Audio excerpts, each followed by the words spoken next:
मैं घर में अकेली रहती थी और एक आदमी को काम पे रख लिया। हमेशा रात को खाना खाने के बाद मुझे होश ही नहीं रहता था। सुबह पूरा शरीर दर्द करता था। एक रात खाना खाए बिना ही सो गई, लेकिन उस वक्त मेरे होश उड़ गए जब आधी रात होते ही उस आदमी ने मेरे साथ, मेरा नाम रीना था और मैं 24 साल की एक जवान और खूबसूरत लड़की थी। मैं पढ़ाई करने के बाद नौकरी करने लगी। आज मेरी छुट्टी थी और मैं घर का सामान लेने के लिए बाजार गई तो गर्मी की वजह से मुझे चक्कर आने लगे।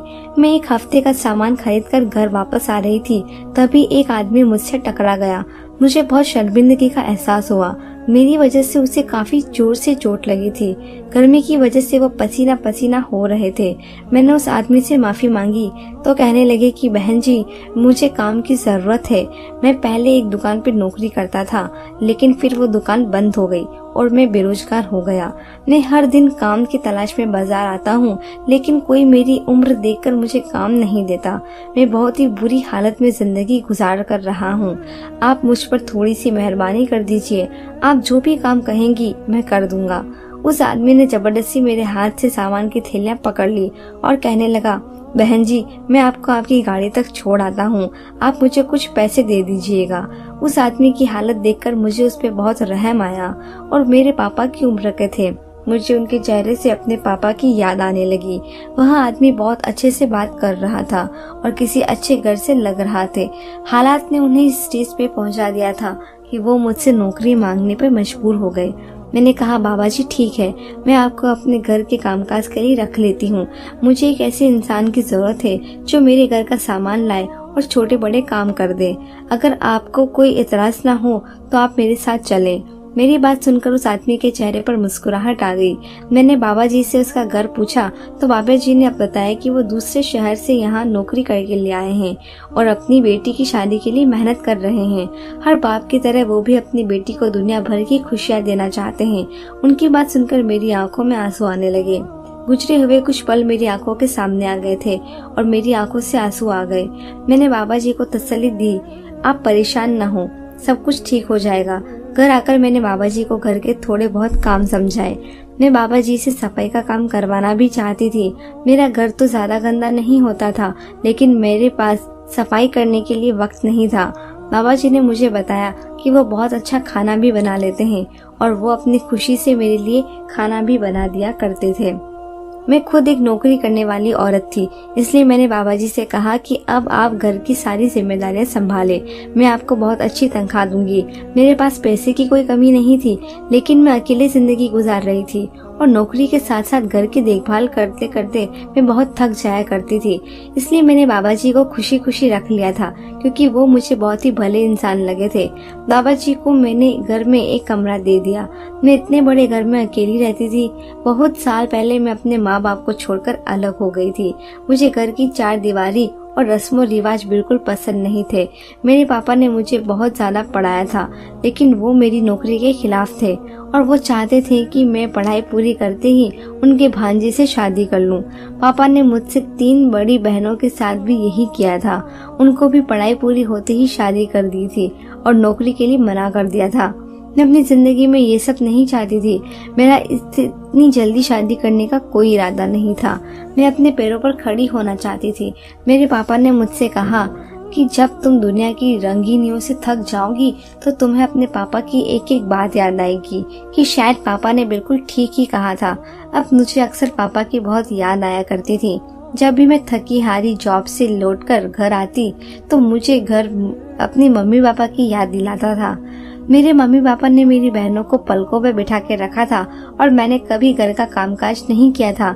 लेकिन जब से मैं अपने मम्मी पापा से लड़कर घर छोड़कर आई थी, मुझे सब कुछ खुद ही करना पड़ता था और धीरे धीरे मुझे एहसास हुआ था कि मेरे मम्मी पापा ने मुझे किस तरह दुनिया के सर्द गर्म से बचा कर रखा हुआ था। अपनी डिग्री के बल पे मुझे एक बहुत अच्छी कंपनी में नौकरी मिल गई थी। मैं जब भी पीछे हटकर देखती तो मुझे यकीन हो जाता कि मैंने घर छोड़कर बहुत सही फैसला किया है, लेकिन मुझे अपनी मम्मी पापा की याद बेचैन कर देती थी। मेरे पापा कहा करते थे कि लड़कियों को नौकरी करने के बाद भी शादी ही करनी होती है, तो बेहतर है कि किसी अच्छे से लड़के से शादी करके मैं तुम्हें विदा कर दूं।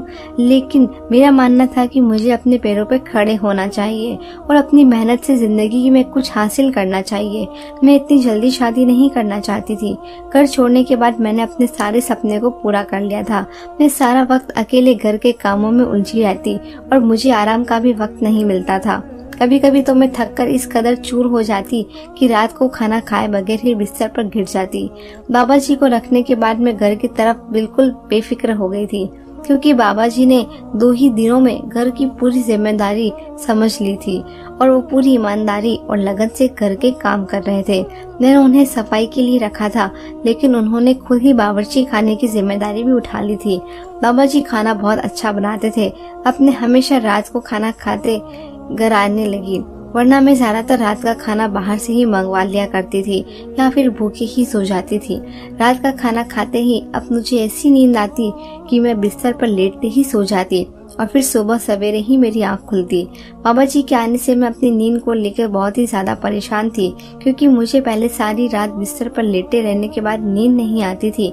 थकावट की वजह से मेरा सारा जिस्म दर्द करने लगता था, लेकिन बाबा जी के आने के बाद मुझे बहुत आराम था और मुझे बहुत अच्छी नींद आने लगी थी। उनको काम पे रखे 15 दिन हुए थे कि सब कुछ बहुत अच्छे से चल रहा था। एक रात मुझे ऑफिस का कुछ काम निपटाना था, इसलिए मैंने खाना एक तरफ रख दिया और पहले काम करने लगी। थोड़ी ही देर में बाबा जी कमरे में आ गए। मैंने बाबा जी की तरफ देखा और पूछा, क्या हुआ, इतनी रात यहाँ? तो वो कहने लगे कि मुझे लगा है कि आपकी तबीयत ठीक नहीं है, इसलिए देखने के लिए चला आया। क्योंकि आपके कमरे की बत्ती जल रही थी तो मुझे आपकी फिक्र हुई। मैंने बाबा जी से कहा कि नहीं, मैं बिल्कुल ठीक हूँ, अपना काम कर रही हूँ, आप जाकर सो जाएं। बाबा जी चले गए। जब अपना काम खत्म करके मैं सोने लगी तो मेरे दिमाग में एक सवाल आया कि बाबा जी इतनी रात तक क्यों जाग रहे थे, जबकि वो तो मुझसे भी पहले उठे हुए होते हैं। मैं जब सोकर उठी तो बाबा जी घर की सफाई भी कर चुके होते हैं और मेरे लिए नाश्ते की तैयारी में लगे होते हैं। इसी सोच में कुछ देर बाद सो गई और हमेशा की तरह सुबह उठकर ऑफिस चली गई। लेकिन कहीं न कहीं मेरे दिमाग में बाबा जी को लेकर बहुत सारे सवाल उठ रहे थे। मैं बाबा जी को बिल्कुल भी नहीं जानती थी और मैंने उन पर इस कदर भरोसा कर लिया था कि उन्हें अपने घर में जगह दे दी। मुझे ऑफिस से पहले ही बहुत सारी परेशानियों का सामना करना होता था। अब ऐसे में बाबा जी को लेकर मैं बहुत परेशान हो गई थी। वैसे तो बाबा जी बहुत अच्छे से बात करते थे और दिल लगाकर घर के कामकाज करते, मुझे उनसे कोई परेशानी नहीं थी। लेकिन कल रात की बात ने मुझे कुछ उलझन में डाल दिया था। शाम को जब मैं घर वापस लौटी तो बाबा जी ने फौरन चाय बनाई और मेरे कमरे में ले आए। मैंने बाबा जी से पूछा कि उनके घर वाले कैसे हैं और उनकी बेटी की शादी कब है। बाबा जी खुद ही बताने लगे कि उनके घर वाले गांव में रहते हैं और बाबा जी को शहर आए कई साल गुजर चुके हैं। वो यही नौकरी करते हैं और 1 साल में एक बार अपने घर का चक्कर लगाते हैं। उनकी बेटी की शादी में 6 महीने बाकी हैं और बाबा जी को उसकी शादी की तैयारियां करनी है, इसलिए उन्हें पैसों की जरूरत है। मैंने बाबा जी से कहा कि आप फिक्र न करें, मुझसे जितना हो सके आपकी बेटी की शादी के लिए आपकी मदद जरूर करूंगी। वो बहुत खुश हुए और चले गए। मैं सोचने लगी कि ना जाने इस आदमी पर विश्वास करके ठीक कर रही हूँ या नहीं। मैंने सोचा कि मुझे एक बार बाबा जी को आजमा लेना चाहिए। मैंने रात को खाना नहीं खाया, बल्कि बीमारी का बहाना करके जल्दी सोने के लिए लेट गई। मैं आंखें बंद करके काफी देर लेटी हुई थी, लेकिन कुछ भी नहीं हुआ। सोच रही थी मैंने फालतू में एक अच्छे इंसान पे शक किया और ना जाने क्या क्या सोच लिया। इतने में कमरे का दरवाजा खुला और वह आदमी कमरे में चले आए। मैं कमरे का दरवाजा लॉक करके ही सोए जाने के लिए लेटी थी। उस आदमी ने घर की एक्स्ट्रा चाबियों से कमरे का दरवाजा खोला था। मेरी सांस रुकी थी। इतनी रात को ना जाने मेरे कमरे में क्या करने आए थे। मुझे सोता हुआ देखकर वह वापस कमरे से बाहर निकल गए और मेरी सांस में सांस वापस आई।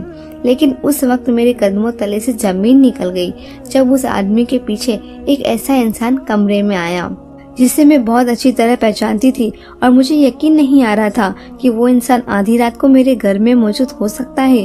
वो इंसान मेरे बिस्तर के करीब चला आया और मेरे पास बैठ गया। उसकी निगाहें मेरे शरीर पे थी। जैसे ही उसने मेरे चेहरे पर हाथ फेरा, मेरी जान निकल गई और मैं उठ बैठी। मुझे जागता हुआ पाकर वह इंसान भी हक बका कर रह गया। शायद उसे यकीन नहीं था कि मैं गहरी नींद में सो रही हूँ।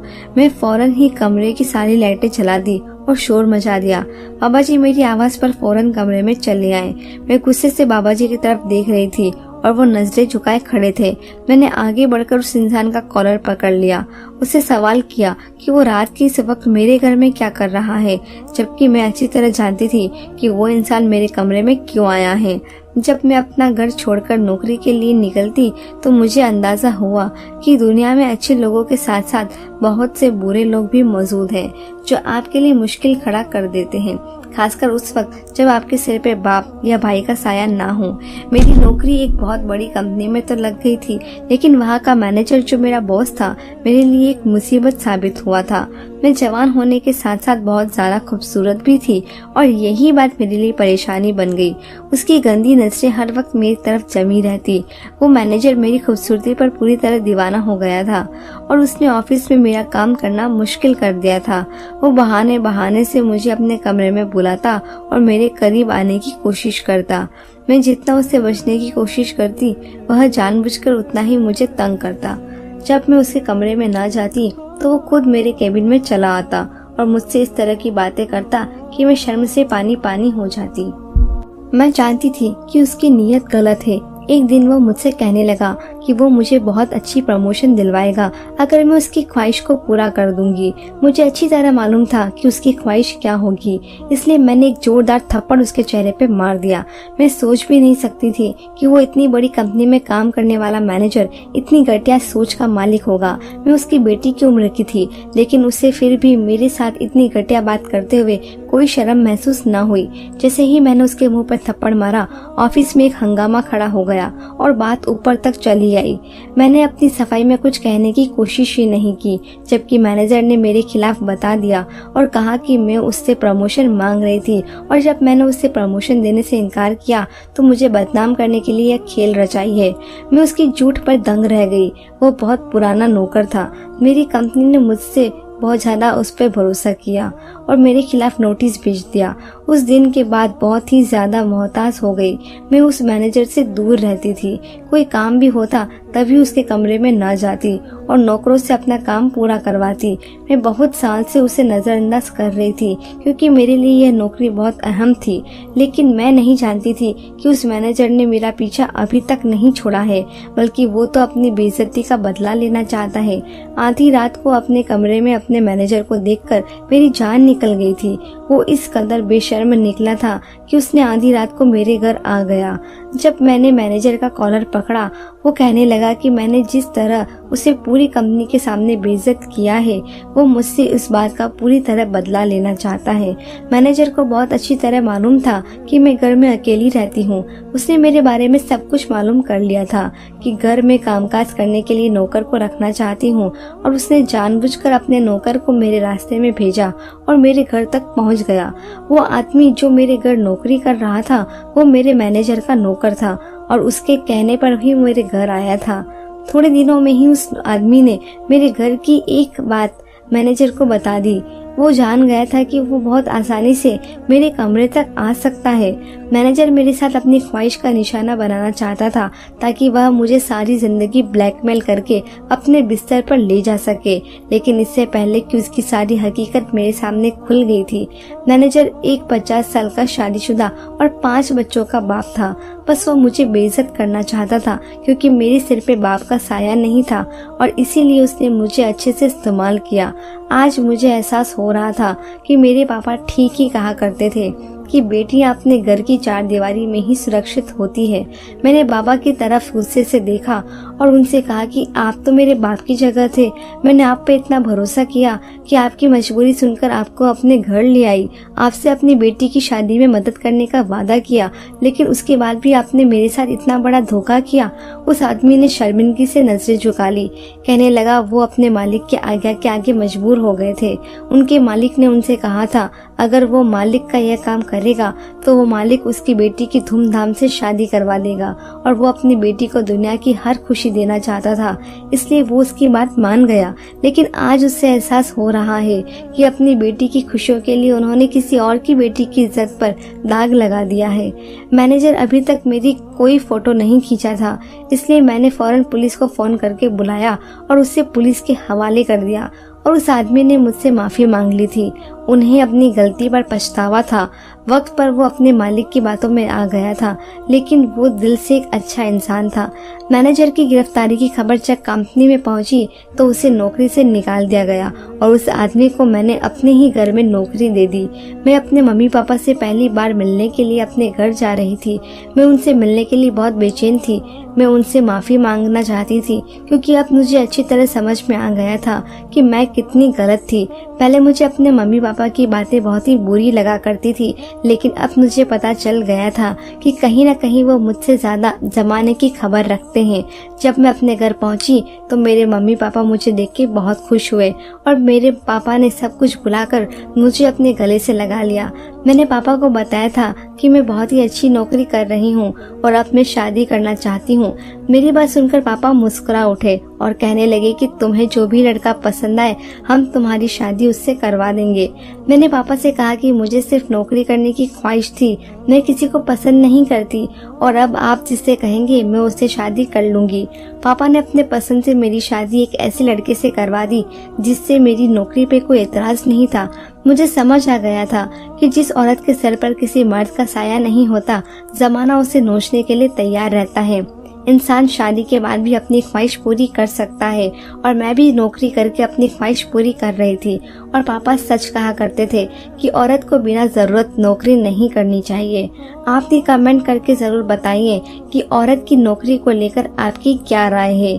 क्या औरत को जरूरत पड़ने पर ही नौकरी करनी चाहिए? क्या औरत को जरूरत पड़ने पर ही चार दीवारी से निकलना चाहिए या फिर अपनी ख्वाहिश को पूरी करने के लिए भी नौकरी कर सकती है? धन्यवाद दोस्तों।